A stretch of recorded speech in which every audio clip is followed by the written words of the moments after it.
Okay, I think we'll go ahead and get started. It is 7:02 p.m. and we do definitely have a quorum tonight.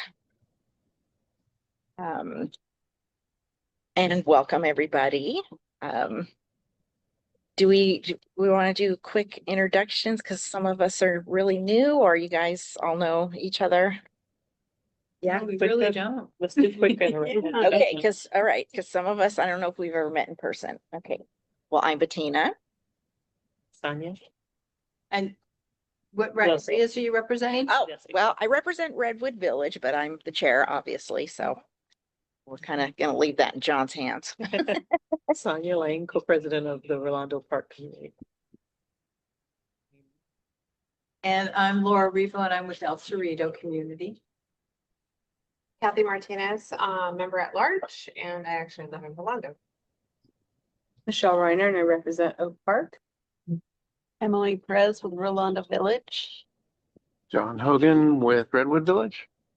My name is Andy and I represent Oak Park. And I'm Kim Nguyen, I represent Rolando. Kim's gonna be taking our meeting minutes tonight.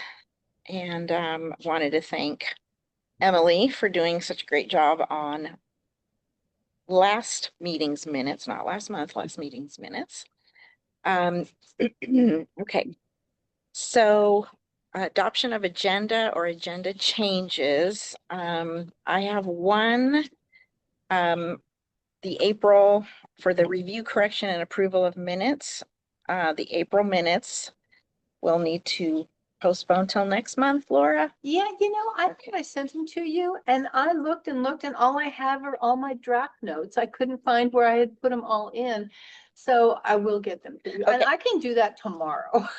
Okay, I can go ahead so and get we'll them go ahead and put this on the August. Table agenda. it. Okay, I think I Yeah. have them in a document, but I couldn't find it. And it's really funny because I thought I had emailed it to you already, so. Yeah, I did get an email. I got a thumbs Thumbs up, up from you. So I was expecting them, but maybe they just got, And I have all my Yeah. notes all the way through. The only thing I didn't have was the time that we adjourned the meeting. And I just went ahead and looked at the meeting for the last few minutes, and Yeah. everything was there except that. So I put that in, and I remember, I thought I finished Bob, but I apologize to everybody. You can get them too. They're not as good as the ones we're getting for this month. But. it'll be a good refresher from that meeting. Right, it will. Okay, we'll be moving on to, or I'm sorry, we have to actually make a motion. Okay, someone needs to make a motion to Adopt them. I motion to adopt meeting last month. I second it. Okay.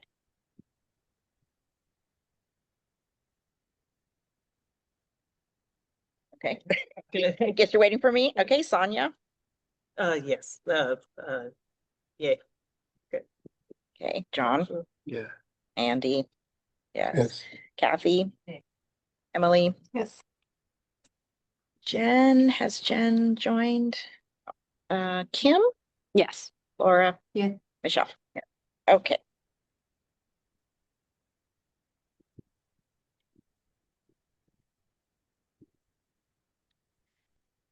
Okay, so we'll move on to our communication from the public on non-agenda items. We'll start with the folks online and then we'll do anybody in person. And 3 minutes. And first up, we've got Becky. Great. I hope you can hear me okay. My name is Becky Rapp. I'm here tonight to ask for your support in urging the city to further restrict or remove the marijuana billboards in our neighborhoods. The city seems to think that it's appropriate to build housing in any and all zones without looking at the consequences to children and youth. And the city currently does have a ban on marijuana advertising within 1,000 feet of schools, playgrounds, and youth centers. But these ads are still highly visible throughout the area, especially along key corridors. So that means that kids walking to school, waiting at bus stops, or playing in front of yards are regularly exposed to flashy ads promoting high potency marijuana products. This kind of advertising sends a powerful and dangerous message that marijuana use is harmless or even normal, but the research tells us a very different story. The city has already decided that tobacco and alcohol billboards don't belong near our kids. So why are we letting marijuana companies take their place? I just come here tonight to urge this planning group to take a position supporting one, the expansion um, of marijuana billboard free zones beyond the current 1,000 feet. And then also a complete phase out of marijuana billboard advertising altogether. Also to urge the city representatives to update the municipal sign code, bringing it in line with our public health priorities. So this is a simple way to make our community more child and youth friendly. Thank you. Thank you, Becky. Okay, Lynn? Oh. Can you hear me okay? Yes. Okay. Just a quick announcement from me about the Mid-City Community Plan update. The June meeting was rescheduled to August 13th. Location still to be determined. And I will forward that information to Bettina as soon as I get it. Also, just to mention, the first draft of the new community plan should be available early fall. And we'll be talking about that. I'll be back to talk with the planning group about it over the next few months. Thanks. That's it. Thank you, Lynn.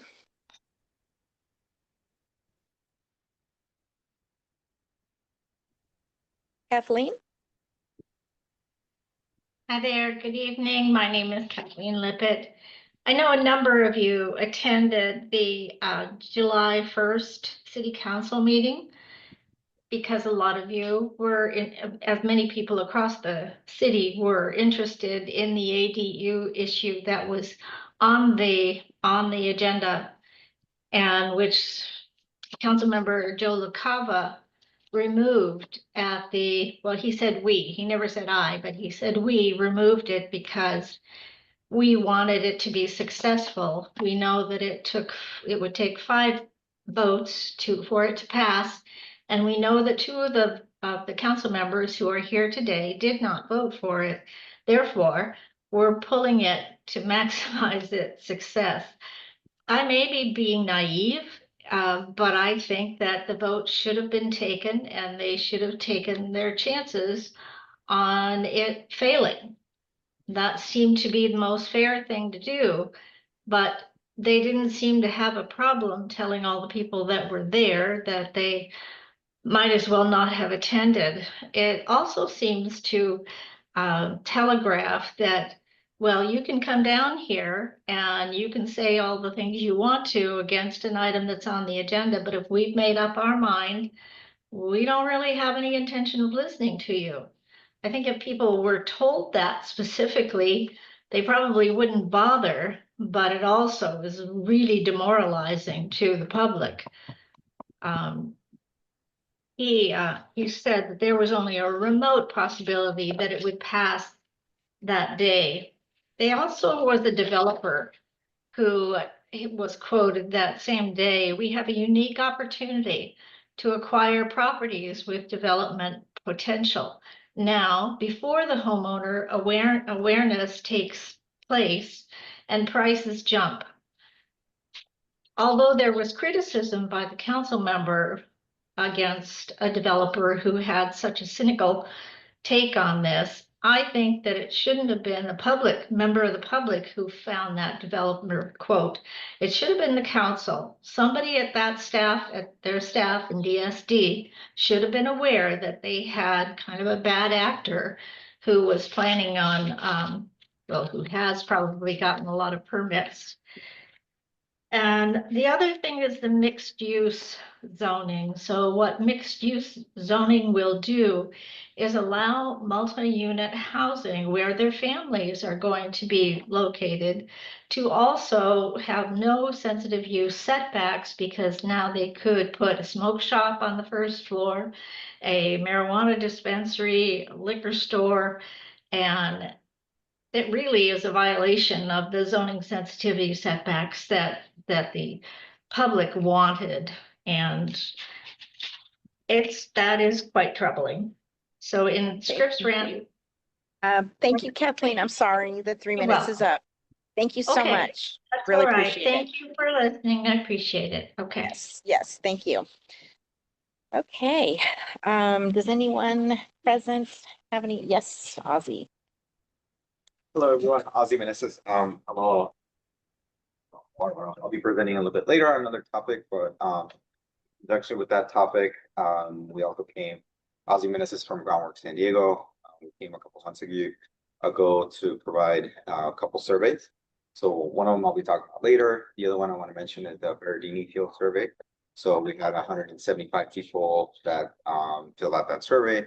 And I know there's things happening right now with that. I'm not exactly sure in the details, but I just want to thank you for your support on getting that survey out there and getting that much engagement when the city otherwise wouldn't have. So it just showed the overwhelming support for improvement in our communities, and we, as Groundwork, we're just going to continue providing that voice for the communities and putting that together and moving that forward. So I just want to say that. Thank you. Yes, Danielle. Thank you, Madam Chair. As a follow-up, I can let the community know that it did go through the Parks and Rec Board. But a few of the Little League gentlemen were there, and the president of Sunshine requested that it go back to another CRG, not the Colina one with approved plan number one. Cheaper ones, so break it up into parts. So parts that are outside the fields and not involved in the baseball could get done first, so we don't have to get a big pot of money, and we can do it in little bit pieces so that the neighbors get more upgrades sooner. Because the request was to take it to City Heights CRG, because most of the neighbors who would be using the park are from City Heights proper, and not just the Colina, which very low reaches in the city of San Diego, not throughout the Heights. So it's supposed to get, it got tabled, it's supposed to go to one more community rec group and then go back to the Parks and Rec Board. And I have no clue on the timeline right now. So that's where we are. Thank you. We don't have a Webster rep now. No, we don't. It's just, they get her to. Oh, Jen, that's right. Yes, Jen. Yes, but she's not here. Great. She was gonna be joining us online, but she has some technical problems. Okay, is there any other public non-agenda? Okay, thank you very much. All right, moving on to our city, county, and state rep reports. First up is Fatima Maciel from the mayor's office. Fatima. Few updates here specifically in relation to Streamview Drive. I passed along this recent press release that came out last week regarding the state awarding the city of San Diego $10 million in a grant to improve safety and mobility on Streamview Drive. So the California Transportation Committee actually awarded the city on, what date was that? It was June 27th, $10 million, as I stated, to help fund the city Streamview Drive revitalization project, which, as you all know, will help address a lot of longstanding safety issues along that corridor, specifically in our communities, Redwood Village and Oak Park. Some of the funding will go towards installing 5 new roundabouts, raised medians, buffered bike lanes, upgraded bus stops, new and widened sidewalks, and updated ADA pedestrian ramps.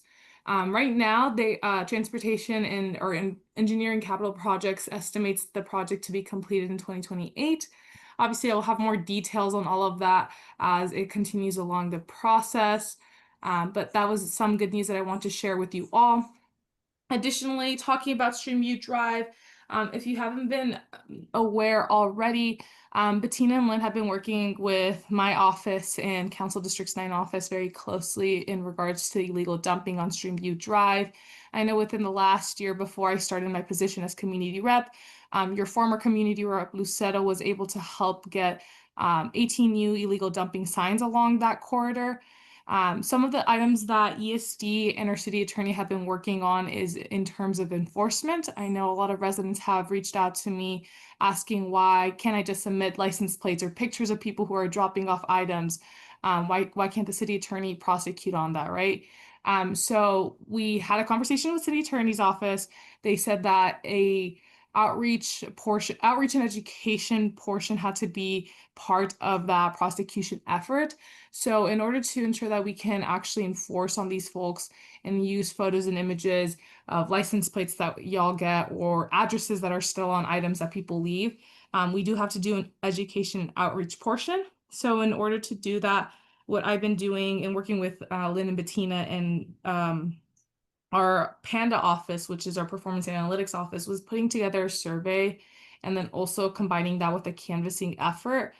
So this Friday, July 11th from 9 to 11 a.m., I will be going out there with Council District 9 and a few of their interns and then a few of our office staff employees as well. Also our ESD code enforcement supervisor will be out there and will be canvassing the area, providing resources to folks on how to properly dispose of materials, and then also asking them a few questions to collect data and feedback on things that they've observed specifically to Streamview Drive. This will help the city attorney essentially collect data on what is exactly going on in there and what outreach we have done, essentially showing proof that we have gone out there and done education. So that is happening again July 11th. Also, more than happy to have more people, the more the merrier, the more that we can, the more folks that we have out there able to talk to folks. Anybody who speaks any other languages than English, I would greatly appreciate if you can come by. I know some folks who do work during that time, but if you are free during that 9 to 11 a.m. hour, I'd really greatly appreciate if you could come by. We will be meeting at Streamview Drive, at the intersection of Streamview Drive and Lynn Street. So just at that first roundabout. I can share more details with anybody who's specifically interested in joining that effort.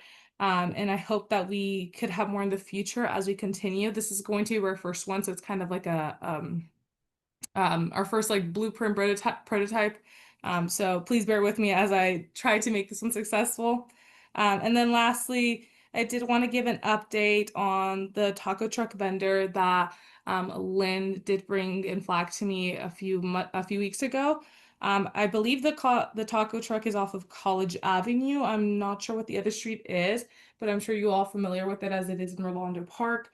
I've been having conversations with Officer Cummings, who oversees the area. He's been trying to get into contact with the owner. We've had some issues in terms of language barriers, but in collaboration with the council office, Ela Rivera's office, we will be working with Economic Development Department to see if we can get a Spanish speaker out there to engage with them and at least get the owner to come into compliance and provide them resources before we move along in any enforcement. So we want to make sure that we're helping them in providing them with the right resources to actually get them to a space where they can sell food and making sure that they're doing it in the right ways. Some more information updates to come on that. I'll keep you all posted on that. But that is all the updates I have for today. I'm open to any questions. Thank you, Fatima. I personally just want to thank you for all the work that you've done in regards to Streamview Drive, especially. Fatima has been amazing, and it's really kind of, she's, apart from the fact that, you know, we've been asking her to do these things, but she's really taking the lead on a lot of the outreach that we want to do to try to stop the illegal dumping, which is huge. I've lived here, I'm not going to say how many years because it's a lot of years, but decades. And this is the first time I've ever seen such positive movement on Streamview Drive. It's always been kind of an area that needed attention the whole time I've lived here. And so I just want to thank you because you've been amazing. For the taco truck vendor, it's not a truck, it's a stand. So I don't know if that, it probably doesn't matter, it's just, but I would like to comment that we have at least one business owner in the area that is his business is suffering.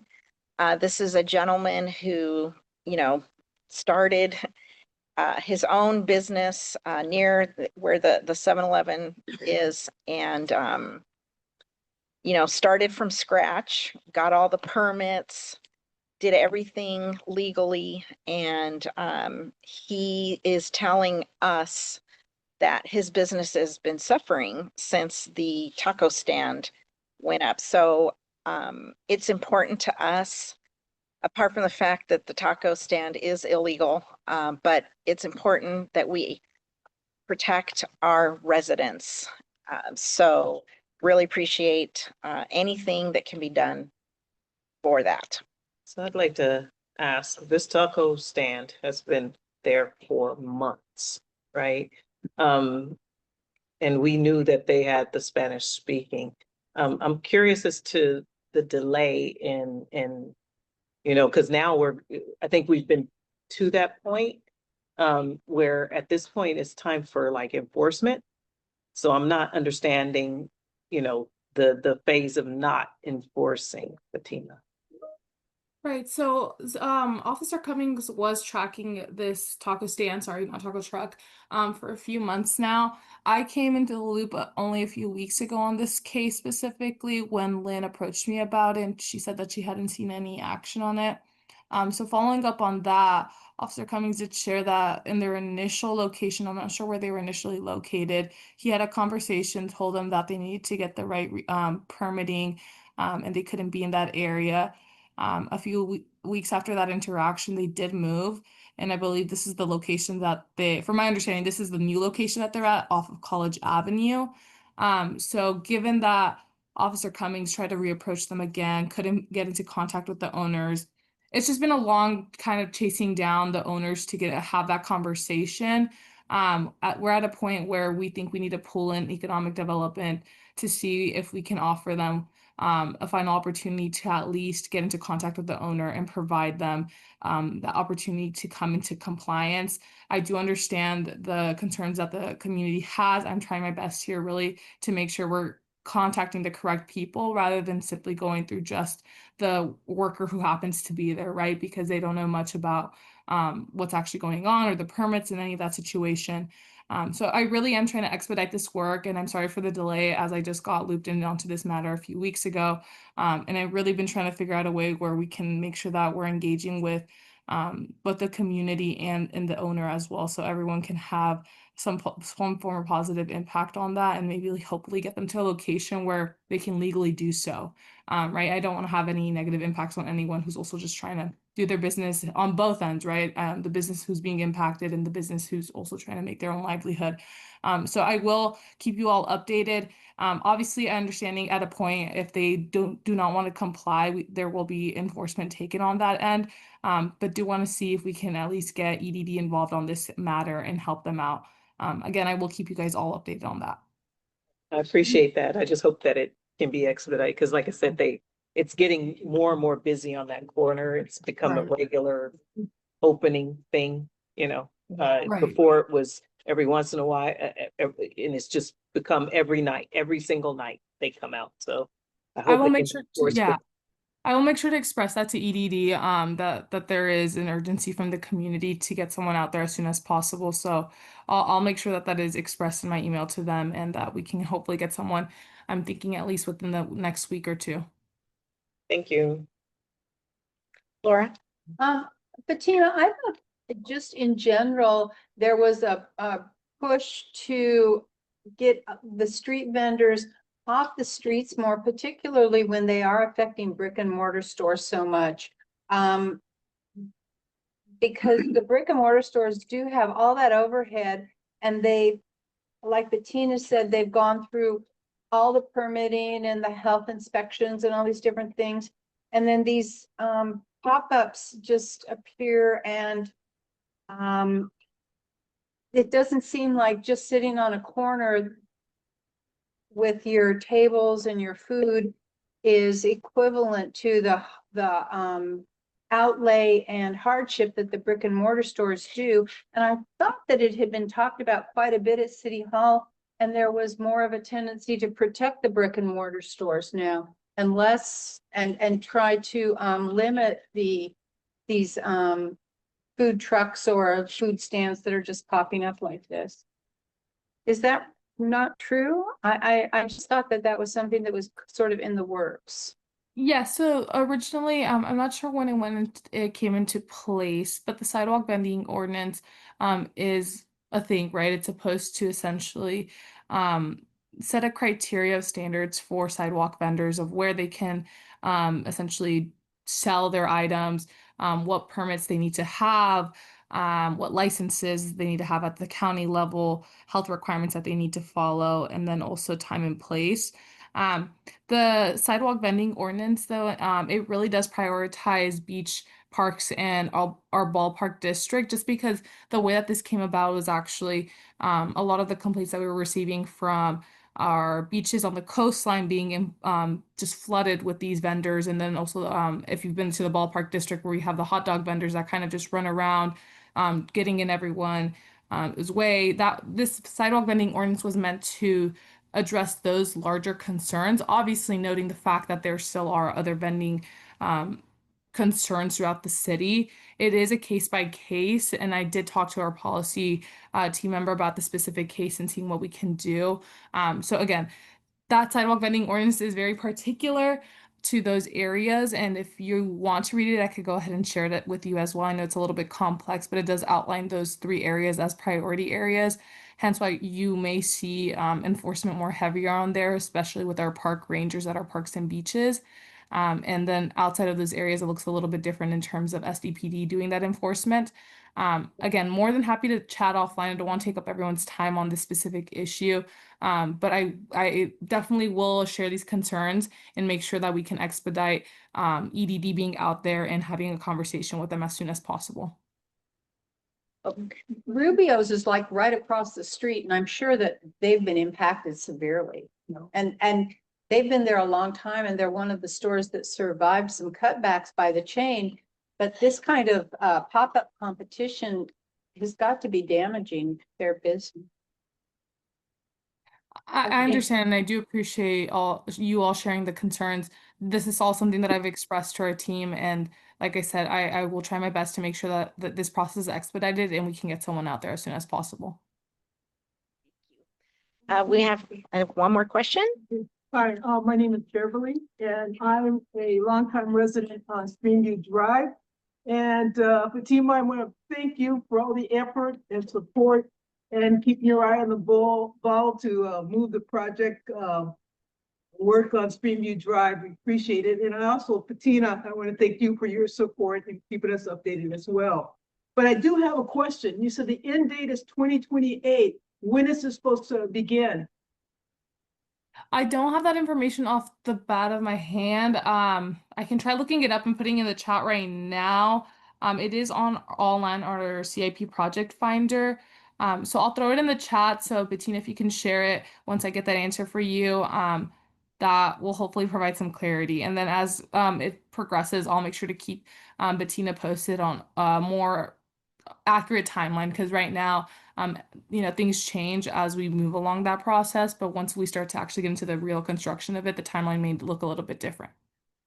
Thanks, Fatima. We don't have the chat available.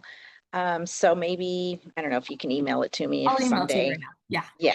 Okay, perfect. If there's a possibility where there could be like community meetings, just to keep us updated on what's going on, what we can do, and make sure that everybody's in a loop, and it makes it go by Yes. pleasantly if everybody's in a loop. Yes. And Beverly, we are planning on having a presentation sometime in the next few months about phase 2, an update on phase 2 and the plans. So Thank you. And thank you again, Fatima. Thank you, everyone. thank you, Fatima. Thank you. Okay, Mr. Marin from District 9 Council Member Sean Elo Rivera's office. Ms. Bettina and folks, hope you guys are doing well. Happy July. Roberta Marin, Community Rep, Internship Manager for Council Member Sean Elo Rivera's office. I want to give some very quick context to what Fatima said. thanks to their partnership, you know, we're going to be taking this specific issue about the street person vending. It's going to be very clear. We understand the concerns that are being raised. We're trying to work with a fine line. There's a lot of immigration stuff going on, and we have to be very sensitive with a lot of these things. I know, Sonia, you're asking like, why is it taking so long? Well, that's exactly why. We feel that folks need to get entitled to get that chance, right? And it's been very hard to even get on the phone with them. So that is the reason why it's been taking so long. We've seen the grease traps that have been put there. We've seen a lot of the trash. You know, I've spoken with Lynn at length a couple of days ago about this. That's kind of really the reason why we want to get them a chance before we start enforcement. Of course, time is running out. We are wearing thin in terms of the patients, so just be mindful of that we will try to take care of this sooner rather than later. But just to give you more context, that's where we're coming from in terms of the sensitivity around that and a lot of what's going on around the country. So that's number one. Number two, we thank the mayor's leadership and also their team for securing $10 million for the Streaming grant. It is a big deal for that area, and we're happy that funding will be moving forward. As I shared with Lynn, Bettina, we did reach out to ECP, Engineering Capital Improvement Projects, on the latest for this, and they seem to will be coming back as Bettina mentioned at some point in late August. They're currently working on a video flyover simulation that will be shared as part of our presentation at the next public meeting. The objective of the video is to provide the public with a great visual of what the project is all about. We'll definitely be coordinating with you in the mayor's office to ensure that we are on the same page. That email was on June 24th. Construction is supposed to be slated for spring, summer of 2026. So it did get delayed a little bit. But that reason being is they're trying to finalize utility relocation, easement acquisition, and environmental clearance. The asset owning departments have agreed to all funding improvements to their respective assets, and this project will move forward. So that has been put in writing, and it will be moving forward. So happy to provide that context. It's been we didn't meet in June, but wanted to give you some context on the budget. I know folks were kind of like, what's going on? So rec center funding was fully restored thanks to the council member and to the rest of the council members on that day. We also thank the mayor for also accepting those changes. That also includes CPPS funding that was also restored. Another thing that was also restored was library hours. It's only, I believe, for Mondays. And one of them, I think one or two of them being college area, the College Rolando Library, and also the Oak Park Library. So we are very excited about that. What did not make the budget was the COO position. That was something that the council member really wanted to have as a balance of stability for the city.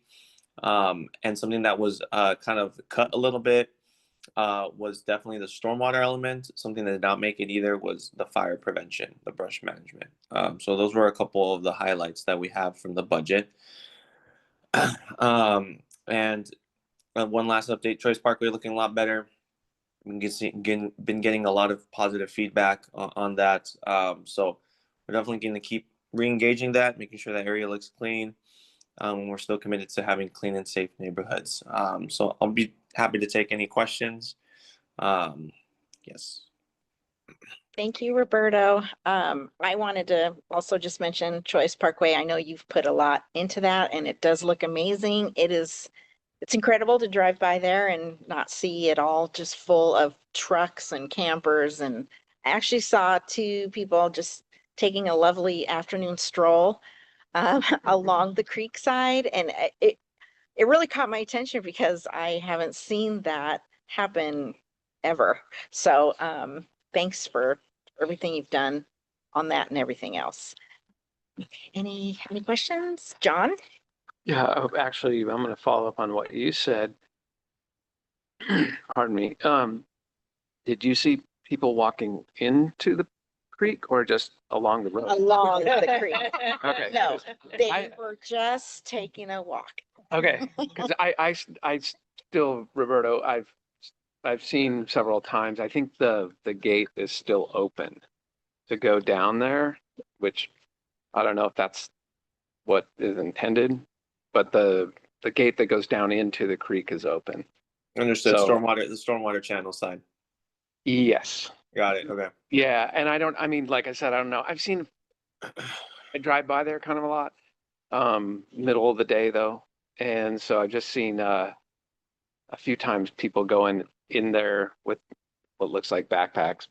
Mm. And I don't know if they're maybe checking out the creek, which I'd like to do, but or they're gonna do something else.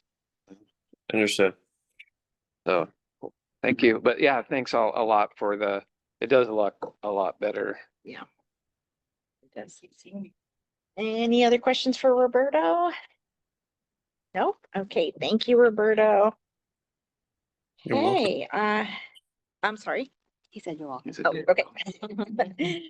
And I think I saw Mr. Bruce come in Yeah. for District 4, Council Member Henry Foster III.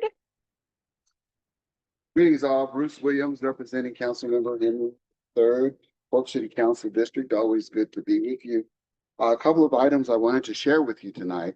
First of all is Dumpster Day is coming up on the 26th of July on Glorious Mesa.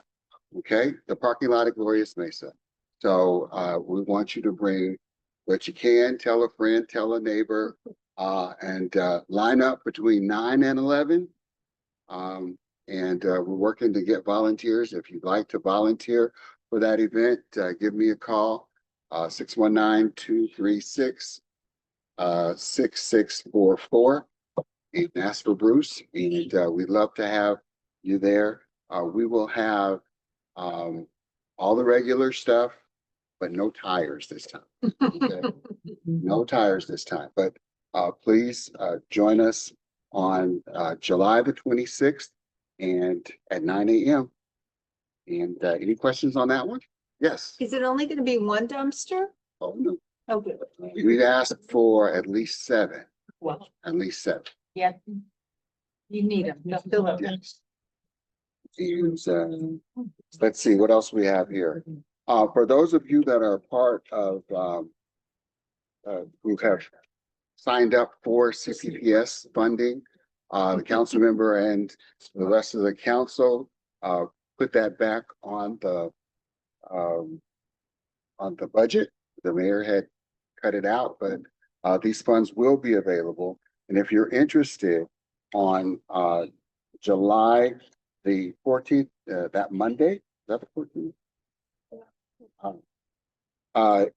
From 5 to 6 at the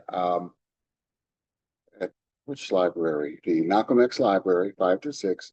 You can come and hear what it's going to take to apply for and receive funding, CPPS. Monday, July the, did I say that? You got it on here. 14th. The 14th, thank you. July the 14th, from 5 to 6 p.m. Okay, so, and then there's an online meeting on Monday, August the 4th. CPPS is community programs funding. That's money that the city council members each they share with people in their district to help build the community, do good things. Nonprofits for the most part, but mostly.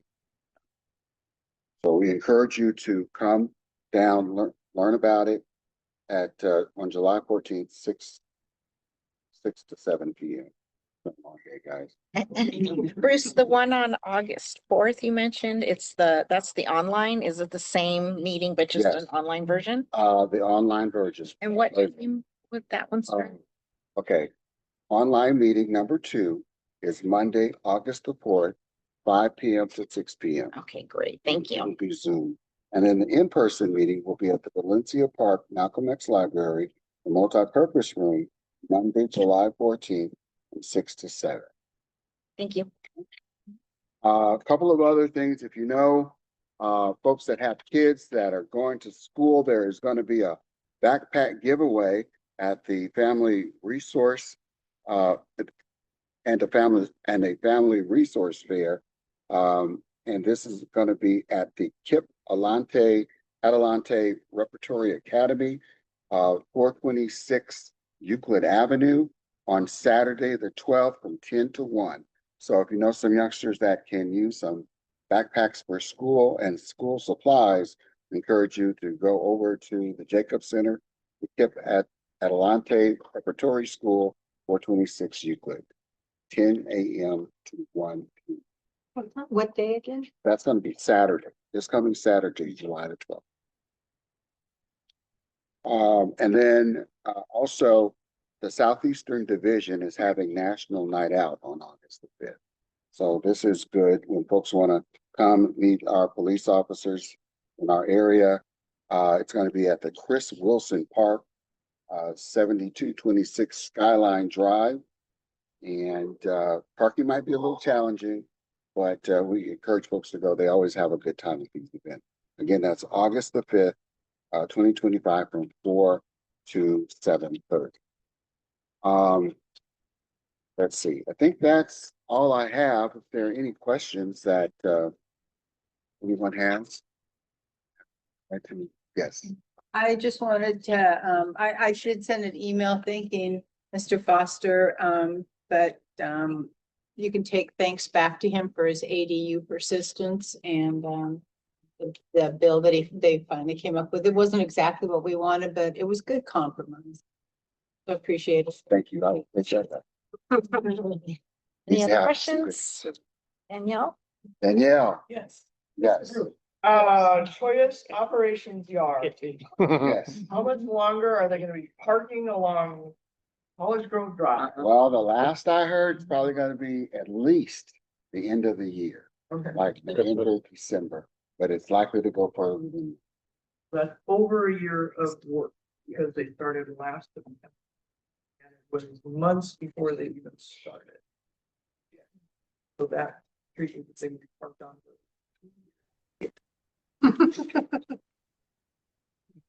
Well, thank you for the update. Yes, yes, next. Mr. Lamprides. I want to go to the August 4th online meeting. How do I access that, please? Good question. Thank you for asking. Let me see here. It's gonna be on Zoom and they're saying, see website. That's yeah. So try sandiego.gov /city council /CPPS. sandiego.gov /city council /CPPS. Thank you very much. You're welcome, sir. Hey, any other questions for Bruce? All right. Hope to see y'all at the dumpster day. Thank you, Bruce. All right, excellent. Okay, now we are going to move on to our information and action items. First up is Ozzie Meneses with Groundwork, and he's going to be talking to us about the Choyas Creek Bikeway engagement work. Where's the best place?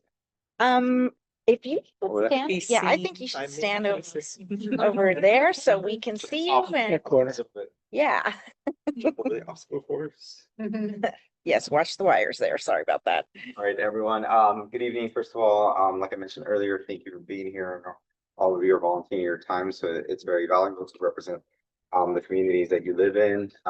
And it's a whole community effort. So definitely appreciate it. I don't have a presentation, but I will give you some of the stats and things like that we've worked on. So today I'm presenting on the bike survey that we put together. So Groundwork San Diego, for those of you who don't know, we are the environmental stewards of the Choyas Creek watershed. And the watershed, I had to learn a couple of years ago what watershed meant is basically when it rains, all the water starts to pool into a certain area. And for this particular area is Choya Street, and it goes all the way down to Barrio Logan. So where the floods happened last year, that's basically because at the mouth of the river, when right before it gets to the bay, all that started backing up. So every time it rained, even here in this building, whatever continues downstream ends up causing part of that flooding. So for us, we're stewards, environmental stewards in the entire watershed. So we do a lot of different projects, including infrastructure projects, so parks, trees, even things outside of the actual creek areas. So there, eastern areas is a lot that we work on. District 4, District 8, District 9 are the main areas for the Choice Creek watershed. So we work on different things, including parks, advocating for parks. We're working on, for instance, a floodable park in the Logan Heights area. It's a concept that we're helping push with the communities. So it's very, very community driven what we do. So a lot of that means, you know, us in the office or whatever, we don't figure out exactly what we need. We put a survey together. So what we did here is the city itself, the city of San Diego is putting together a bike master plan. And when we looked at, they had done some outreach and we had looked for our entire watershed. I think it's like 300,000 people that live in the watershed. There was like 10 survey responses. And we were like, whoa, what's going on here? We're like not being represented for our watershed. So we took it upon ourselves to put a survey together and work with the different community planning groups, including yourselves, Choice Valley, as well as Southeastern San Diego, to put out this survey for what bike improvements we were looking for. And some of them were what the city had already had on the list so that we can get your feedback from that. And some were just open-ended. Some that we worked with, for instance, Bikes del Pueblo. I think there was a couple other bike groups that helped us as well to advocate for this. We did different things like we had the online survey. I came here, I talked to you guys about it, Rats and Pliers. We also did different events like the MLK event where we had our green team. Our green team are made of high school students that actually apply to be on the green team.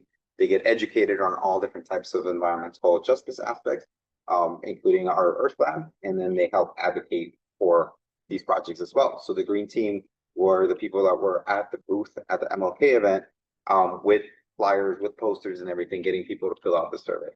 So this bike survey specifically, I'm going to tell you that we had about 163 responses for the bike survey. So from 9 to 163. I think it was very significant. So thank you everyone that filled it out and for sharing it. I know the different community planning groups sent it out. We had a lot of different zip codes because that's one of the things we asked about is the zip codes. And for us, even though people are not in the watershed or like, for instance, we're working on a project for Oak Park.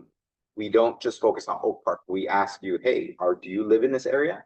Or do you live outside of this area and just want to support this project? So that's kind of what we do too, the community aspect, right? So we had, even though we had a lot of zip codes, of course, the majority were from the watershed area. And we had basically 93% support, or we ended up putting 6 different segments on the survey. So it was overwhelming support on actually doing these projects. Whereas before, it's like, we could have been seen as like, oh, not that many people support bike infrastructure in the watershed. We had, in addition to that, 103 community feedback, actually open-ended discussions and things like that, where some individuals and groups identified other segments that they wanted to improve as well. There was a lot of considerations for different aspects for safety as well and locations. So we ended up putting that together. So some of the segments were along the SR15 corridor, Federal Avenue, Oak Park Trail, some of the ones that was on there, where Jackie Robinson YMCA is as well. And so those were like the main segments that were on that and are on this bike master plan. And what we did after that is we actually compiled all the results and put together a report. So that report, you can find it on our website. It's in our resources section under press. So press, because when we released it, and what we're going to do is we're revamping the more these types of reports and efforts that we do. we're in discussions today is like, hey, we need to add a section in our website specifically for like reports and things like that. So for now, it's under the resources under press, and you can read the entire report on there. We have a summary at the beginning. We have some of the 6 segments that we had identified from the beginning. And then at the end, there's like pages and pages of the extra commentary. So if you'd like to read through the commentary, if you're bored, find yourself at home not doing anything, feel free to go ahead and read it. So then what we did is we not only sent it back to you all, to the community, everyone who submitted the online survey, we sent out a link to the report as well, because that's part of what we do. It's like, we don't just, I've been in planning and engineering myself in the past where we get feedback from the community, it goes kind of in a black hole. Like you don't actually hear from like, hey, what was the results? Hey, what's going to happen with it? So our goal is groundwork as a nonprofit embedded in the communities to make sure we bring those results back to you. So that's what the report was released to all of you. And then we sent it to the city as well, specifically the department handling the bike master plan. And they actually responded to us. They wanted some more feedback on certain items that people had talked about.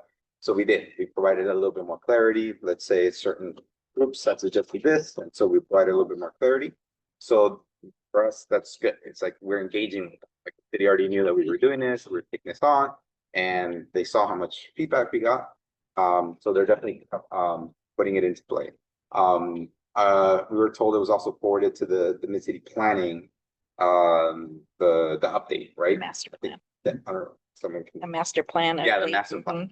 So they got forwarded that as well, so that those comments, everything that has to do with the mid-city plan are incorporated as well. And they let us know that the next step is going to be when they actually put out the bike master plan, probably in the winter. I don't know if that means like December or like January, February type frame, but that's when we expect that draft master plan to come out. So then at that point, we will go ahead and review it again. And what we'll do is look at the report that we put together and make sure that all the commentary and everything are incorporated. And we always keep you all updated. So I will likely come back to this body, provide a report or put something like an analysis together on it. So that's generally how we're doing with this one. And we hope to be able to do more of these types of efforts. So as Bettina knows, anything that comes up, any other aspects, we're able to get involved and to advocate for these types of projects. Like this is an effort. It wasn't really a CIP. It's not a project. It's not something specific, but it's something that will definitely come into play for our communities and for futures and things like that. So we want to make sure that all voices are being heard as much as possible. I've always heard that it's sometimes hard to reach communities. I've turned that on its side, and it's for me, it's easy to ignore. You have to figure out how to reach the communities to get the feedback. And one of the very important ones is our body like this, where you all represent your residents, the community, and things like that. So I really appreciate the engagement that you guys continue to do and the partnership that we're building with Groundwork. And any questions? Is this more off-street recreation kind of biking? I know you mentioned some streets that are going to be included in it, but is this for people to be able to get off the street and bike along the creek areas for kind of more recreation, so they can go side by side and talk and just do comfortable riding, not necessarily for work and transportation? It's a great question. It actually includes both. The bike master plan, it connects all of it. So like, for instance, someone could be a bike lane along the street, riding it to work, but then they transition over into a bikeway that's within the creek. It's separated from the streets and things like that. So the bike master plan incorporates both of those, they call it the different cycle tracks, different levels. They call it. Yeah. Great question. Did you use any particular model to base what you guys are doing, like in other cities, New York, Chicago? There's some big cities that have also have bike master plans. Did you happen to look at any of those as inspiration, or with regards to like our outreach or the general bike master plan? Did the whole bike master plan? So that's the city leading it. And typically, yes, they look at other bike master plans, but for the most part, they update their own bike master plan. So, you know, like I said, I've been planning myself, I've planning certification, so you would hope that all that research and everything went in, but I don't know the specificity on whether they did do that or not. Yeah, cool. But that's like one thing that, let's say, if we had more time and resources, us Groundwork as a nonprofit, we would then go in and like do even more research. Like for instance, a quick example, we're working on a Webster Green Alley, like in Webster, we're visioning a green alley. Yep. So I've personally done some research in green alleys in other areas, in other cities, to bring in some of that information, some of the lessons. So for us, like in my experience with bikes and things like that, and bike planning is limited to that level, but we do a little bit of research for doing that. But it would be on the city to then do the more extensive research on the full bike master plan. Okay. And if you're interested, you can look it up and be like, you become a bike master plan specialist yourself. So We have a question online, Steve. How do I get, how do I read the draft plan, and how do I put input to it? So we have our report from the survey that we collected is on our website. So it's like groundworksandiego.org, and it's under the resources tab in the press section. Now for the full bike master plan itself, that draft is not ready yet. The city of San Diego will put that out. Their timeline is this next spring. So do I write a letter to somebody for the input on the draft plan, the creek plan? Yeah, are you talking about the bike master plan, or are you talking about there's a Troyes Creek Park master plan? That's a different project. The creek, what do you want to call it? The creek master plan. I thought I said that, the creek plan. So for the bike master plan itself, if you want to provide input now, it would go to the city. So you can look up the city website, the city of San Diego. Steve, The creek plan. excuse me, just a second. Ozzy was presenting on the Troyes Creek Bikeway project tonight. It sounds like maybe your question is in regards to something different than that. It is. I'm sorry to trouble you, but didn't he say the creek master plan? No, he was referring to the community plan, the master plan update for the, I can't even remember the name of it. For the bikeway, yes, that is part of the community plan update, the mid-city community plan update. Yes, sorry, I'm getting my terms Steve, I confused think you're myself. asking about the Troyes Creek Park master plan. The what master plan? I'm sorry. The Troyes Creek Park. It's a regional park. Yeah. Yeah, that one, the city is also leading that right now. There is, from my understanding, there isn't a draft yet, but that is a separate project. So yes, you can look up the city website for the Troyes Creek Regional Park Master Plan. Thank you for your time. Bye-bye. Okay, any other questions?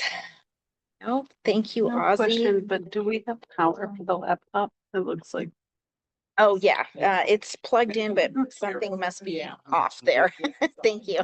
Thank you, Ozzy. Okay, well, Danielle, you're next, but we're gonna check our battery situation here, computer battery situation. Yeah, because we've got two extension cords. Sure, they're both. Is the battery situation because of people online? or No, when no, you Start no, talking and. Just making sure that it's plugged in correctly. Before we start the slides, Yes, just to give us I one would second. like to do about a 2-minute intro. Okay, give us 1 second. Okay, well, the slides can start in 2 minutes. Go ahead. Ready.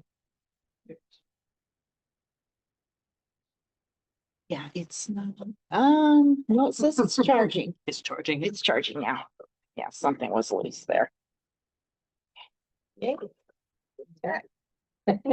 Okay, so Laura is going, I'm sorry, not Laura, Danielle is going to talk to us about the Colina del Sol Recreation, adding Portia Dawson's name to the recreation building.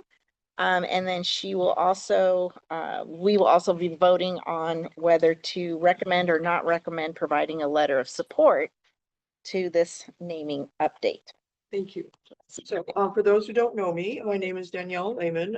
I'm a 20-year plus member of this board. Just recently retired because I'm now on the Parks and Recreation Board for the whole city, representing District 9.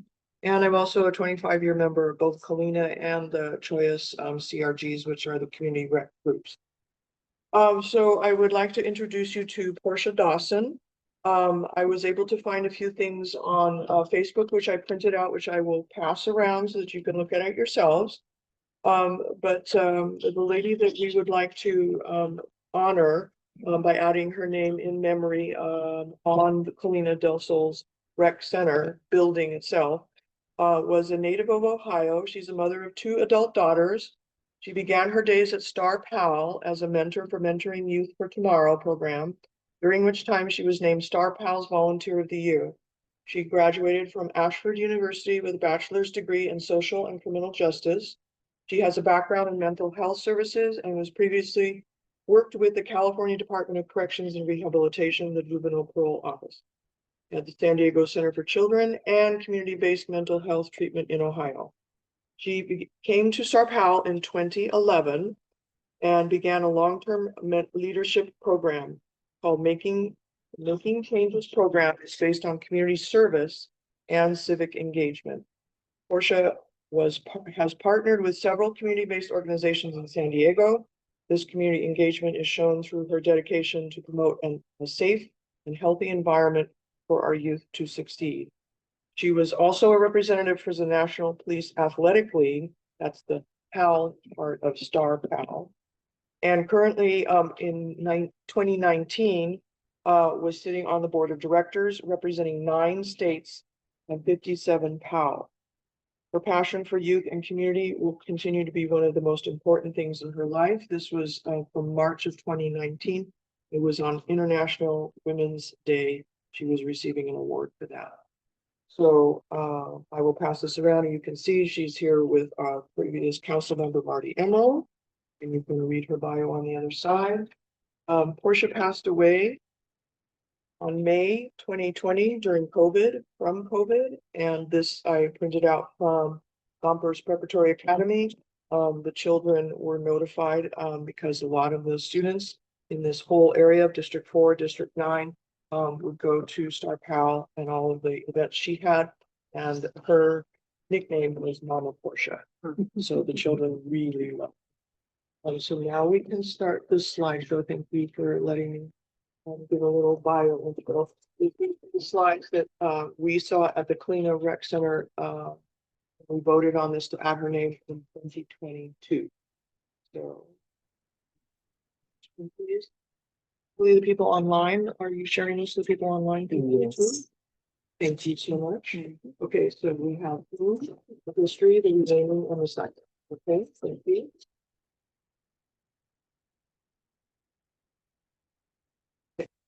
So briefly there, I'll leave at the end of that just read.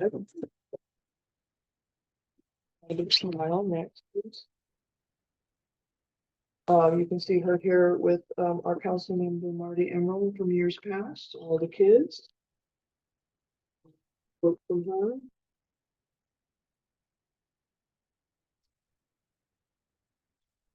Thank you. Beautiful pictures of her and all the kids she helped. So there it is, Mama Portia. Okay. This one, some people might recognize a previous CRO, Terry Hoskins, there over at the Colina Rec Center. I'd like to stand just for a second on this one, because up in the corner, you'll see the Star Pal building in the far right side. The basketball courts are in the center of the park. And then the building, the rec center is here in relation to this photo up on the hill, 54th Street running along. So you can see a little more of the park from this angle here. safety on bikes. Al's been in the park for over 20 years, more cleanups. In 2015, they did an extensive renovation there at the park. Thank you. Organized by Stockholm and Porsche befores and afters.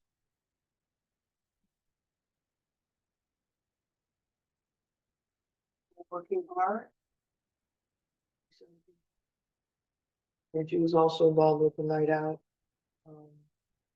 Always on the first Tuesday of August.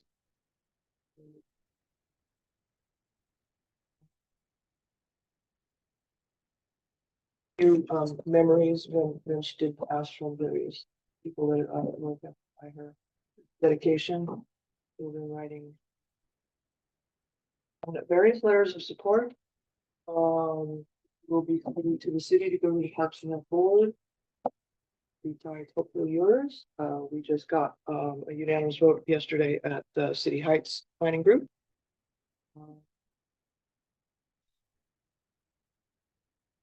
All listed there. So in the front of the building, as the orange out is this way, and then 54th Street is perpendicular to it. So the entrance to the building will be on Orange Ave, and you can see that Cooney Del Sol Shopping Center is already there. It was built in the 60s. I remember being there as a child when it was brand new. Wow. We would like to put Portia's name above it. I think we're taking the word "the" off, so it will be called Portia Dawson Memorial. Those are some mock-ups. Star Powell will be paying for it. A couple of years back, we already have contracted with a signage company, Gloucester Graphics. We connect with them hopefully and get an updated bid. And then possibly a phase 2 would be putting it on the south facing wall that would face the basketball courts and the Star Powell building itself. But that's all on Star Powell. We just need an okay from the Parks and Rec board to that. Your letter of support will help move that project.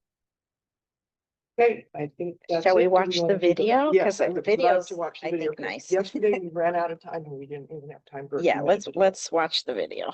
This is Give a little more going to background. include Portia's daughters at an event after. There we go. Oh, thank you so much for all the help with the.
So I will try and answer any questions if you. Yes.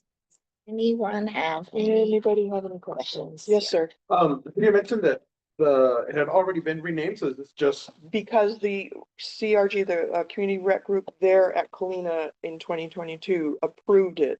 Somehow it got stalled when it went up higher in Park and Rec.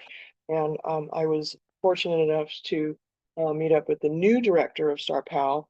And he said the family's been asking what the holdup is. I go, whoa, well, I got to take this on and get it through to the end line here. So during the summer, I was told to get 2 planning groups. We already have the one from the rec group there at Colina. So all those other letters of support. So you got to get this over the finish line. Thank you for asking. Oh, I was just gonna make a motion that we approve. Beautiful. Yeah. Okay. Yes, The if name anyone, change for Portia. We're gonna add her name. okay, I'm sorry, what was the motion? I move that we approve the name change to include Portia Dawson's name on the Colina del Sol rec. Okay, so the Letter. action As item is to presented. provide a letter of support, Oh, yes, and So- to add, yeah. to provide a letter of support. That's what we're voting on. Second it. Okay, second, right, Sonia, Yes. John, Yes. Andy, Yes. Kathy. Yes. Emily. Jen, can you hear us, Jen? You sleep? Kim, Yes. Laura, Yes. yes, and Michelle. Okay, Jen, Is on mute? yeah, Jen. Okay, so we'll what to do about Jen. I guess we will abstain. We'll have her abstain this vote. Okay. I will go ahead and put the letter together. I'll use the letter samples that you provided. Yeah, just something very basic. Yeah, and then we'll, Public meeting notice. and shall I send the letter to you? Yes, please. Okay, And if you fantastic. want, I'll give you Gordon Bortson's email at the end of the meeting, so you can see his collected. Okay, fantastic. And then I'll forward a copy to everybody on the board as well. Thank you. Thank you, Danielle. Sorry about the little delay. Jen is a yes. Thank you, Jen. Wonderful. Okay. And we have another action item. And this is to recommend or not recommend, or approve or not approve, a new board member, James Westheimer, representing El Cerrito, and I forwarded his CV to all of you, and James is here tonight. Do you prefer James or Jim? Yeah. Jim, okay. Jim is here tonight. If anyone has any questions, or yes, Laura?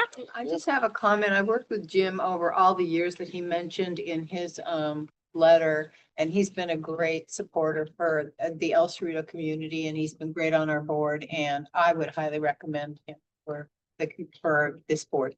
Wonderful. Okay. Anyone else have any questions or comments or anything about Jim?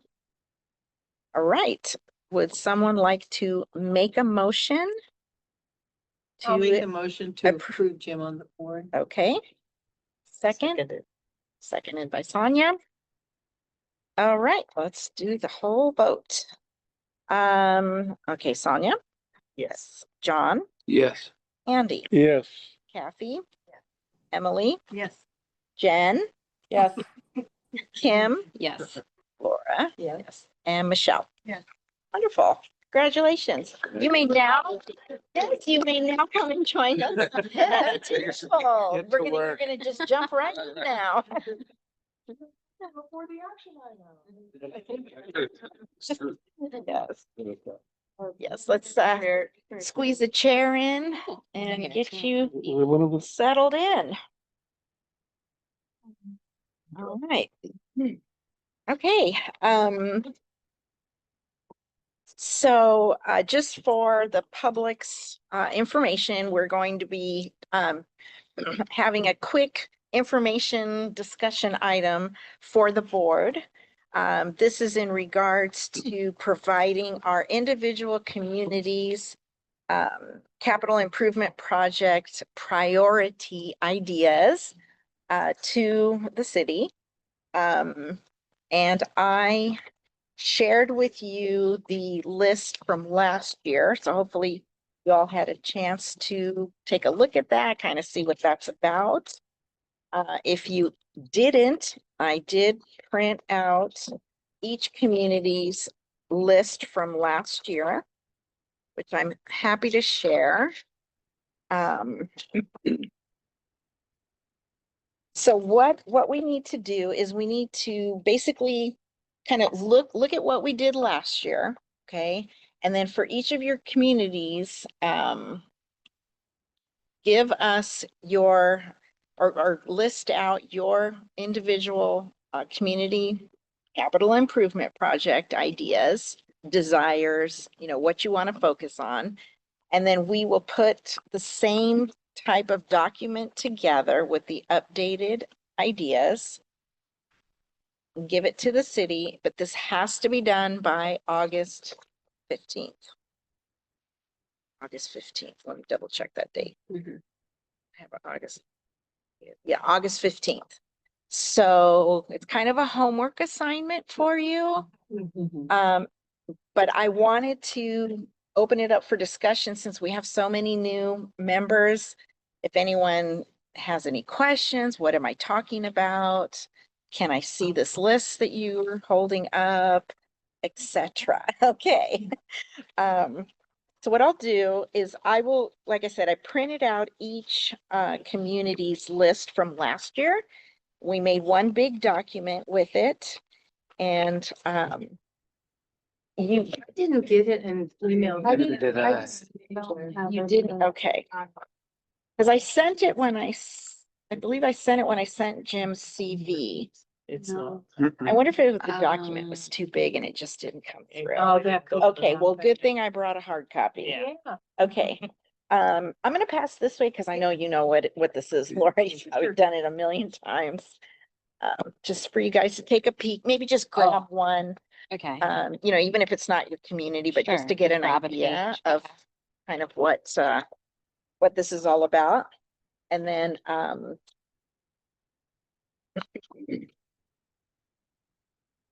and so typically the community improvement project ideas would come from your city council. I mean, not your city council, sorry, your community council. But yeah, I don't know if everyone has, yeah, all of your neighbors have a council, right? All of your neighbors. They all do. Yeah, How do I handle the at-large? at large. Well, what neighborhood do you live in? Rolando Village. Okay, so I mean, you could, when I was at large, I, you know, lived in Redwood Village. And so I just, I was already involved with my community council. So I just kind of supported the community improvement projects for Redwood Village. Yeah, that's what fair. that's what I recommend. Yes. Should these not go back to the community input to see what? Well, that should come from the community council itself, Right, you know, that's what I'm saying. yes, but Input. we have an August 15th deadline, so. Well, most of them are gonna be meeting, they haven't all met Right, yet. but some community councils do this already, you know, Right. as part of their annual Rather than just give our input, conversations. just giving our input, get the whole Yeah, community to. exactly. So hopefully you guys have had these conversations at your community council meeting, so you have an idea. You can contact your community council president, who may have a list already. So yeah. Would we be able to resend it? Yes, I will resend it for sure. Yes, I will resend it. I think it might just be too big of a document, but I'll see if there's some stuff I can take out, some pages I can take out. Can I go to Oak Park and take a It's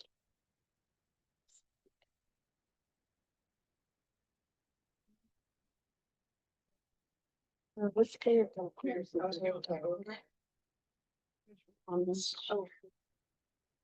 You go there. Yeah, no. it's, any other questions, comments? I know you didn't get it, so I will send it to you, but There are certain things that qualify for the CIP and capital improvement projects. And is that on the chart? Sort of what, because last year in my community, we had a lot of ideas and different suggestions. It turned out a lot of them were not things that can be capital improvement projects. So as you talk to your communities, they might have a lot of fantastic ideas. You do want to go ahead and jot them down, but that doesn't mean that they qualify for this kind of funding. They wouldn't be included on this list, but it's good for your Yeah, I got neighborhood to have the discussion and figure out other ways to get those things. I think she's gonna send it to us anyway. Yeah. you know, for example, we could pick one neighborhood. We could pick Redwood Village since that's what I'm familiar with. Let's see. Here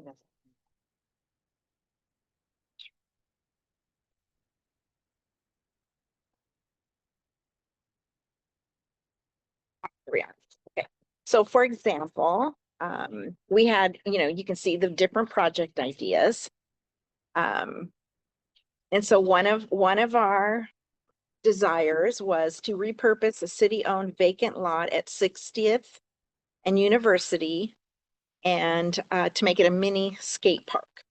Okay, so that would be a priority for our community.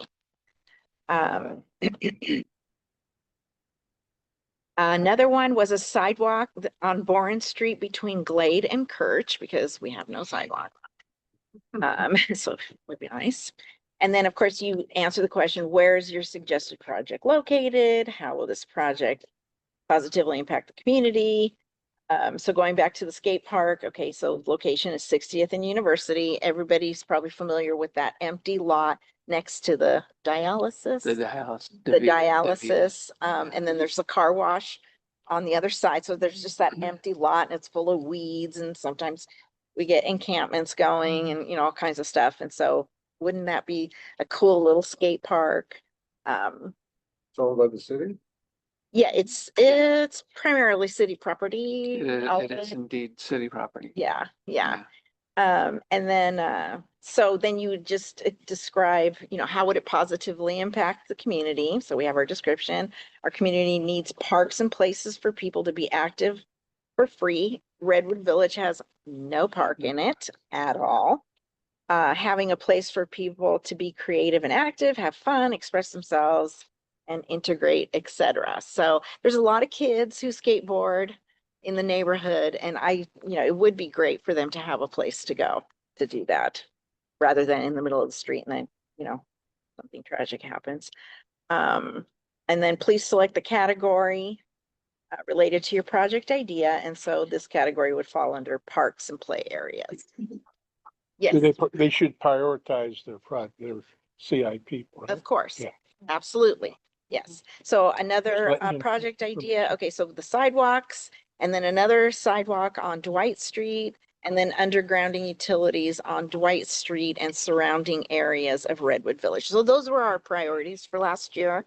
Doesn't mean they're all gonna happen, but Keep them on the list. yeah, keep them on the list. Yeah, keep it on the list. Keep it in, you know, Move 'em we up, do our see if they best. get it again. We do our best to advocate for our communities for, you know, these improvement projects. No promise it's gonna happen, but you know what? Look at Streamview Drive, you know, it was only conversation and, you know, people just started getting behind it and really prioritizing those conversations with the city and, you know, making the relationships with city council representatives that are off the call, but they're pretty awesome because they've been listening to us. And so it's really about that. Another example is the Oak Park Library. That, and the new one that's been worked on so hard. And, that started years and years and years ago when sort of looked around to figure out where the little library that was serving Oak Park, where could it be moved and improved? And I think that site was chosen almost 20 years ago. Okay. And it's been on the list ever since. Yeah, Soon yeah. to be So that's taken up. a lot of these things, start off, it's just an idea and then, yes. Oh, is this due the same time every year? I believe so, but this is only my second year. So we just got the email. It came a little late. That's as fine. well. Yeah, but just for the future, like if we can kind of like have an idea of when this yes. is, we can kind of have an earlier in the back of our head, earlier in the year. Yeah, I see that it was August 15th in 2024 and it's August 15th again, so maybe we could It used to safely be make that much assumption. later, But Todd Gloria moved it up. Okay. For the budget process that he likes Makes to sense. do, so it got moved up, last year. And Steve? Well, interestingly, little old Webster now has 2 community councils, and I don't want to talk about it, but I would like to get a copy. How do I get a copy of that Webster's last year one? On the CIP, it should be online probably for the Eastern area. You could probably put it online. Okay. Or you could send it to him. I mean, I didn't know if this is, because this came from Eastern Area Planning. Oh, you want to get last year? Okay, yeah. Do I have a way to contact you or do you want to email me and ask for it so I can remember to send it to you? Okay. Yeah. Okay, so just the one for Webster. Mhm. Thank you. And yes, and they are all online too. But I think it might be either. Okay. Okay, so, Lynn, yes, please. Please, Lynn. No, I just wanted to say that you can find, that list is on the Eastern Area Communities website. It's under documents, so anybody can find it there. Okay. Yes. Thanks, Lynn. Okay. Okay, I'm getting it. so we will move on from, yes. One other question? Oh, yes, please. I was trying to support Randy.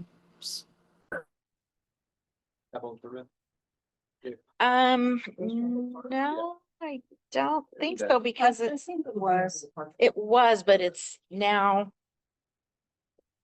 I mean, the Well, city, it's not, hey, Lynn? yeah, it Um, started off that way, but Sorry? Choice Triangle Park is still on this list, right? Even though it's Yeah. being funded and it's in the works, it's not completely, until it's complete, it's still on the CIP list or no? Keep it on there. It's on the CIP list. Yeah, it's not funded. I think you should have received an email because it's going through the city process to vacate Choyas Parkway. yes, So that's like the next phase. Design, I think, is done. So it's, vacation and then looking at funding to make it happen now. but it's gone beyond just our community list of, a capital improvement. And now it's basically in the city's hands, But moving along. it's still on our list though, right? Until it's complete? Well, I mean, it's in the works. I think what they're looking here now are new CIP Yes. ideas. Yeah. So like some things I think might from last year have already been, resolved. I think finally Seminole in Rolando is going to be off the list. It's It not is there yet. currently being paved. It is, I saw Right. something on, I think next door, or something about the street got all ripped out. It got ripped out. It is Really It's really like it's all torn. Yeah. But they're To moving the into point, the ask ground. this Yeah. question, considering that it's something that's I know, I already walked in progress. There's a couple other blocks. Yeah. I wouldn't see that it would need to remain on the list. Yeah. Do you want to try to get new items on the list that can get supported, get recognized? Yes. And then move forward. These have moved forward, so you can kind of just maintain those activities, Yeah, but not be a part of the. yeah. What capital new things improvement do you want to thing see? To see. Well, New this still needs improvements, funding, new but ideas. Years, Seminole's completely funded, it's just in the works. It's in the work. Okay. But the Choice Triangle Park isn't completely funded, so we should probably keep it on the list. Well, because you had mentioned. Lynn, you the lack have- of Parks in Redwood Village. Oh, yeah. You know, do you come up with more ideas for Parks in Redwood Village, or do you push along the Yeah. choice triangle? Well, yeah, we definitely, are staying engaged in Choice Triangle, but specifically, for example, since the skate park didn't get any attention, or we haven't had any traction, any movement, so we may want to resubmit that one. If we have sidewalks already in the works, then we might not need to worry about that for now. We have new projects, new ideas that we would want to include. Yeah, so. Lynn? Yeah, the other thing I wanted to say about this, I think it's a little harder this year because the planning department has not released a summary from last year's list. So you really don't know what CIPs that were submitted last year are advancing or which are just being, rejected because it's not feasible, it belongs to another department, it's really not a CIP project. So I think it's a little harder this time because, anything you submitted last year, you really don't know if it advanced or not. Yeah. They Thank seem you. to be late with the summary report this year. So anyway. Yeah, so, yeah, there's that issue too. Thank you, Lynn. Yeah, so keep on. Yeah, so, if you want to, it's really up to your individual communities. You want to keep your last year's list because we have no idea what status they are. That's fine. There's no pressure to have to come up with all new ideas. It's just make sure to represent what your community actually wants. We live in. Probably go over the list too, because we don't just represent our little communities, we represent the whole area. Yes, of course. So we really need to Yes, have and- some input in the Yes. other states. So if too. we can, and that's why I want to talk, because if we can try to set a deadline for the board prior to August 15th, since we're not meeting until August 12th, but perhaps we can work on our individual lists, updates, or keep them the same as last year. Review at the August 12th meeting, and then by August 15th, I can submit the document. Yes, Is there a maximum amount of projects per community? good question. I don't know. Lynn, do you know? If there's a maximum amount? This says 7. This has room for 7 ideas from each community. Okay, One has room for 8. You have to prioritize. that's what I'm saying. Yeah. Yeah. Get 8 and then prioritize the 8, or we just limit it to 3. Yes, John. Where did you receive notice that you had to get it by the 15th? It's an email. I'd have to check, go into my emails, tell you exactly who it was from, but it's from the city. Okay. Yeah. Could we maybe reach back out to them and ask them if we could see the results from last year? We did, Lynn did for us, and they have not responded. Maybe we should. And we also asked if we could extend the deadline, and they have not responded. If Yes. they're late, then we might be late. You know what? Maybe we should ask Roberto. Okay, I can do that. I'll bet reach you out he to could get Roberto an and see. answer. Or- Planner that's supposed to give us quarterly report. Oh, yes, Think that it's- person. Is it? Hey, Lynn, We is have it a new Alex one. Frost, or is he just? Yeah, Roberto will not be the right person to ask, John, because this is from City Planning Department. Got him up. It came, the email actually came from Public Spaces, and that's a division. I think it's on the email, Bettina. You could reach back out. Yes. But they release it to the public, so they're not going to release it just for planning groups, John. Maybe by asking them to release it to the public. It makes no sense to just not know what. So, Go to Bruce, like it see if just, he can put why, well, it seems, it I seems like agree. busy work. Yeah. It seems silly to be asking, for a park in an area like the skateboard park every single year because you didn't get a response the year before, only to find out, oh, well, we can't do that. But that Yeah, stays. oh, It's yeah, not, or it's any not of those zoned or things like the something, yeah. sidewalk, they could say, oh, well, that's the homeowner's thing, Right. whatever. That's, Yeah, that's true. I mean, one thing's for sure, none of the things that any of us submitted have been confirmed as being even considered. Only one. Yeah, because we never. library. got last Well, that year. was 20 years ago though, but I'm talking but it about finally from got last approved, year. From last year, Well, yeah. that was on the, Yeah, from last year. that was one of the CIPs last year, I mean, but way back Right, but before COVID. anyway, I say we still, Keep putting it on until they put, decline. gather the information, the ideas, and let's be ready to Respond. submit something. And in the meantime, we'll try to get some information. I'm not expecting any clarity from anyone, but we could be surprised. Yes. Is it, Lynn, do you think we don't have a list of what's been funded based on the status of the budget?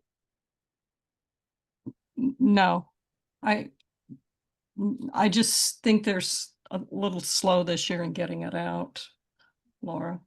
I mean, I did see on last year's summary though, that the skateboard park, John, on 60th was actually listed as a possibility, but because there wasn't any funding for it, but it was on the list. So, that's a good one just to keep on the list and make people aware that we want to advance it and look for funding for it.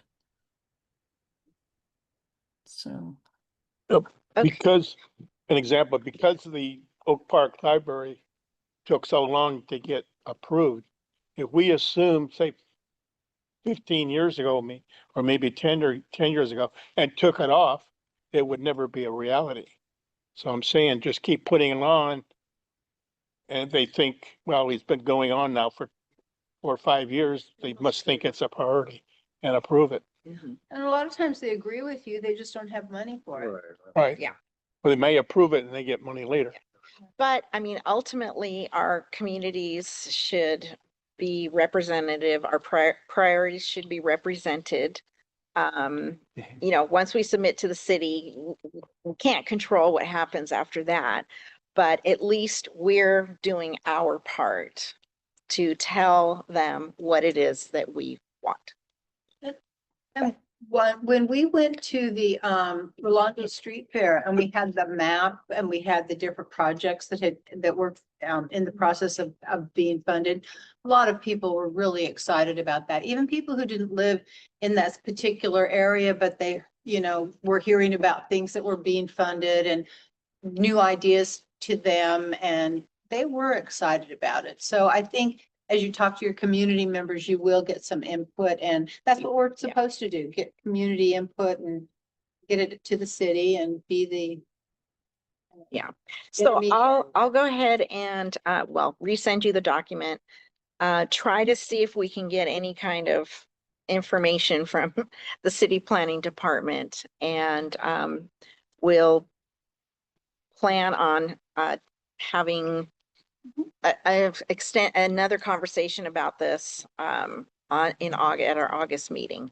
And hopefully you'll have some time to gather that information or review maybe with your community council president or whoever from your councils, any conversations that have been had regarding this topic. So, okay, but we're going to move on.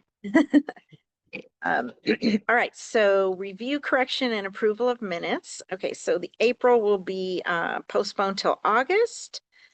And so we're going to do the May minutes.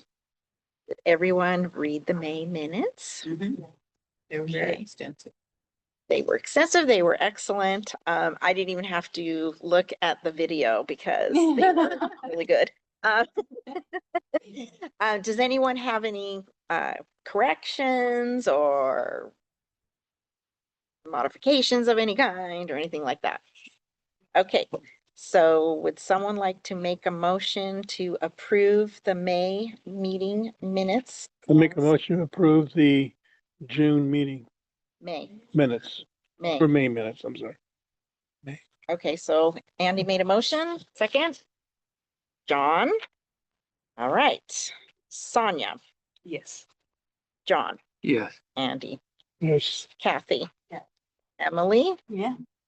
Jen, I read them. They were perfect. So yes. awesome. Kim, Yes. Laura, Yes. Michelle. Okay, perfect. Thanks again, Emily. All right, so we have our community subcommittee reports, excuse me. And given that we've got 15 minutes left, I ask that each one of you does a quick and dirty on these. So any community updates? In Rolando Village, there were mosquitoes found with West Nile, so the county is gonna be spraying starting, I don't know if they're starting tonight or Tonight I have to. tonight through Friday. Yeah. I know that they're doing In the it middle of the night. 1 a.m. till 5 a.m. tonight. Yeah. Tomorrow morning, but Wednesday, Thursday. close your windows. Oh my. Close our windows. That's Starting tonight. Starting in the morning. Yeah, basically When tonight? 1 a.m. What's They're happening? spraying Oh. for West Nile virus mosquitoes. I have seen those mosquitoes in our yard. The ones, the tiger, whatever the tiger ones that have. I got the AC on, so it's, love that anyway. So you'll basically hear a helicopter, I think, going back and forth. Or it could be It's a truck. oh, it's not a flying. Oh my God. I think they only do it in like marsh. Ah, okay. Yeah. Okay. Well then, yeah, that's a lot more focused. anyone else? Any other community? El Cerrito, Redwood? Redwood, just on, as it was said before, I think, Fatima, had mentioned that the city is going to be doing some outreach on, Streamview Drive as far as like, getting the idea or getting the information out there about dumping, and they want to hand out flyers going door to door. So if anybody feels like walking around on Streamview with a thing of flyers and speaking with people, I know that they were hoping if anybody speaks languages other than English, especially Vietnamese, then that would be great. So spread the word. That's for this Friday at 9 a.m. at the corner of Streamview and Lynn, I think. So In El Cerrito, we're gonna be working on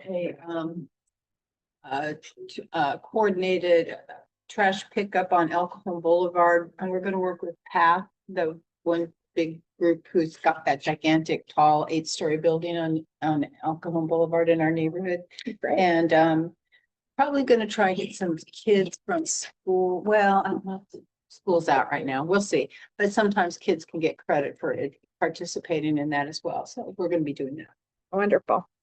Lynn? Thanks. Sorry, I didn't have a chance to get this to Sonia to share out.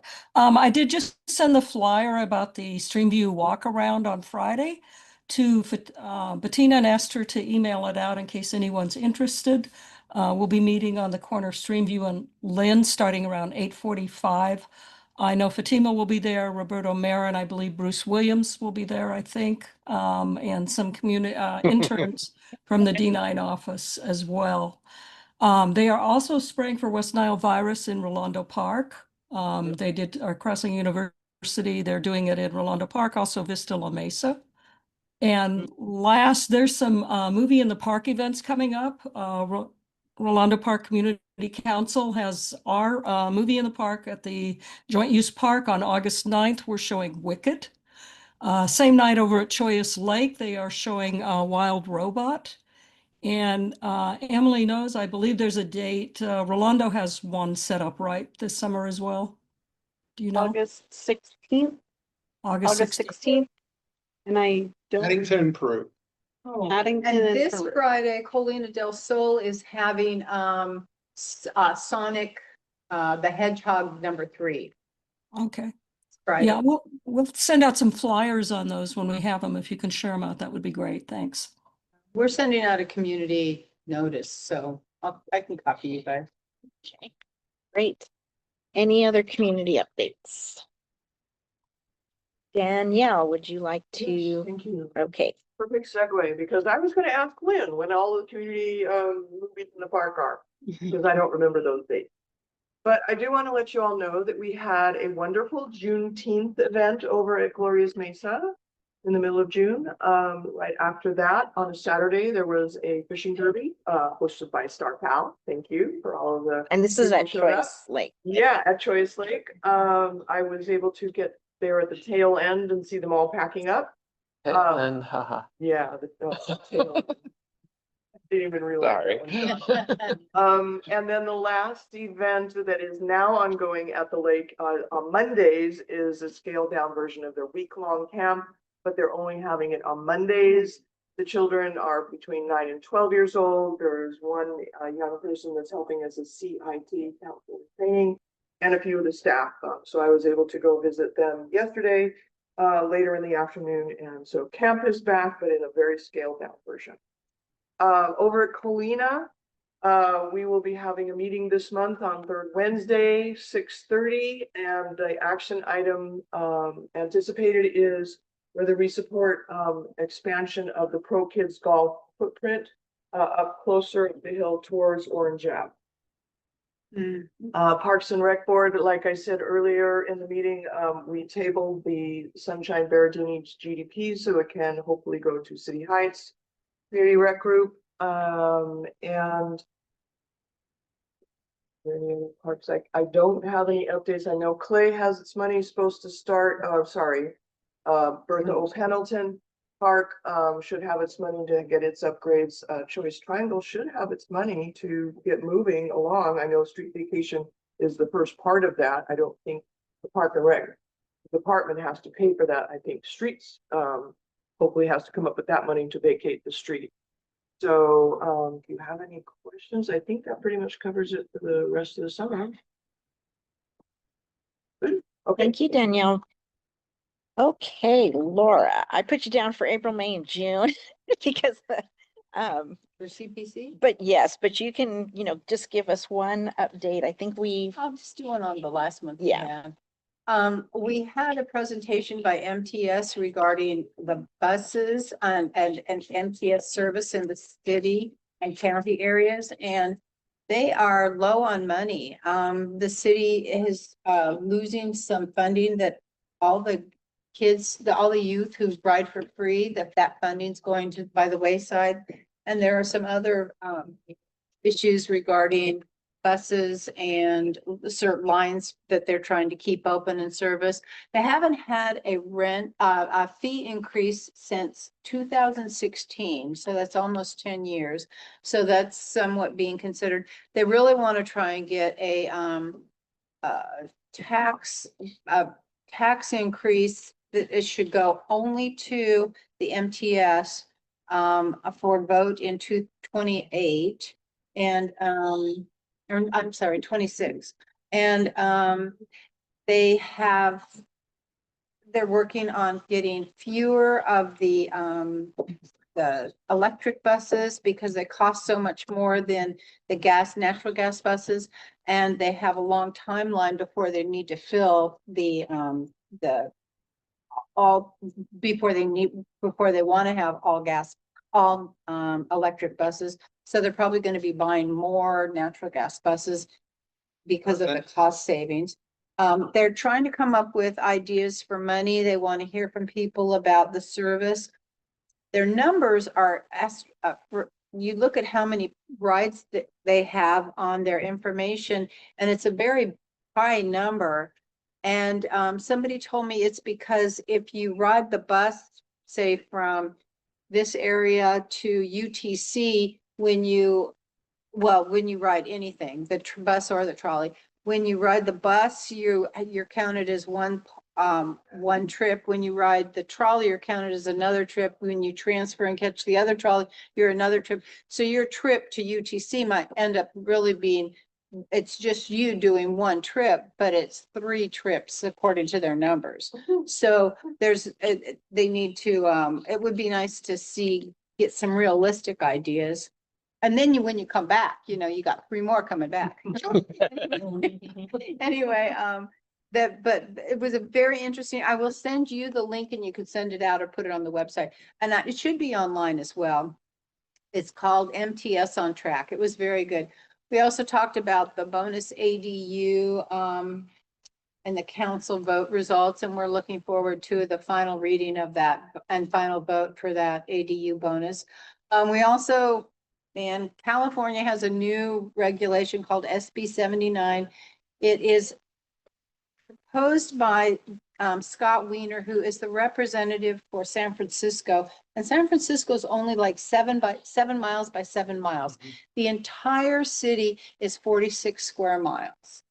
And that's also their county. And so he represents both the county and the city. And they make regulations under SB 79 that might be really, really good for San Francisco because it's so constrained and really can't grow out. But the regulations that they're trying to push on the rest of the state to match what their growth needs to be just are horrendous and terrible. So we've been working on with a subcommittee on coming up with a letter to all our assembly. It already passed at the state level, the Senate state level. And we're contacting all of the assembly members in San Diego County and asking them to say no and giving them our reasons. We're trying to keep it brief, but to the point. It's a disaster. And if you, as in your groups, want to write a letter or individually, write a letter to your assembly people and tell them this is really bad. I mean, they're talking about 8-foot story buildings on any street that has a bus. And if it's a block further back, then it can be 7 stories. And if it's a block further back, it can be 9 stories. And if you follow Neighbors for a Better San Diego, they've got some videos about what the impacts could be. And I highly recommend you go look at that and definitely contact your assembly people. 2 things on that. Also, if you're interested, probably the Sierra Club or any of the California Native Plant Society or any of the conservation groups are also really worried about that because it's definitely gutting the CEQA in a lot of different ways.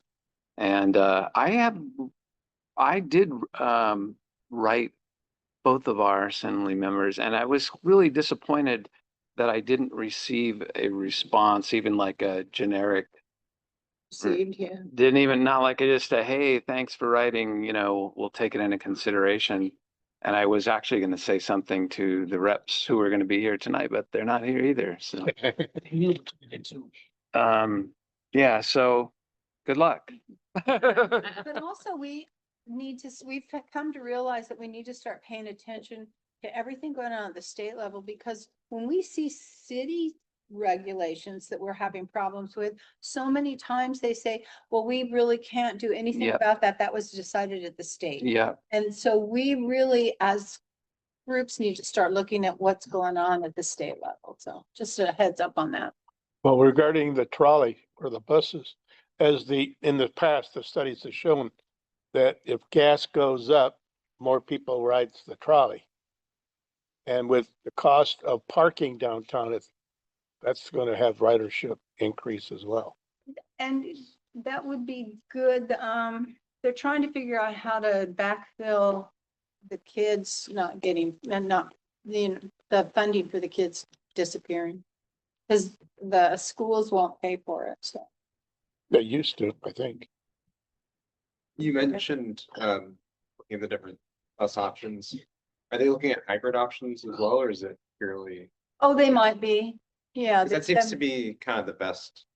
You're right, hybrids are Middle really good. ground, you know, or it's best suiting to the stop and go of the bus. They're going to have to, because it's going to go Yeah. between here and That UTC. could well be, Yeah, you see a lot of those natural gas buses, but They're going to run out of fuel. an option for a hybrid.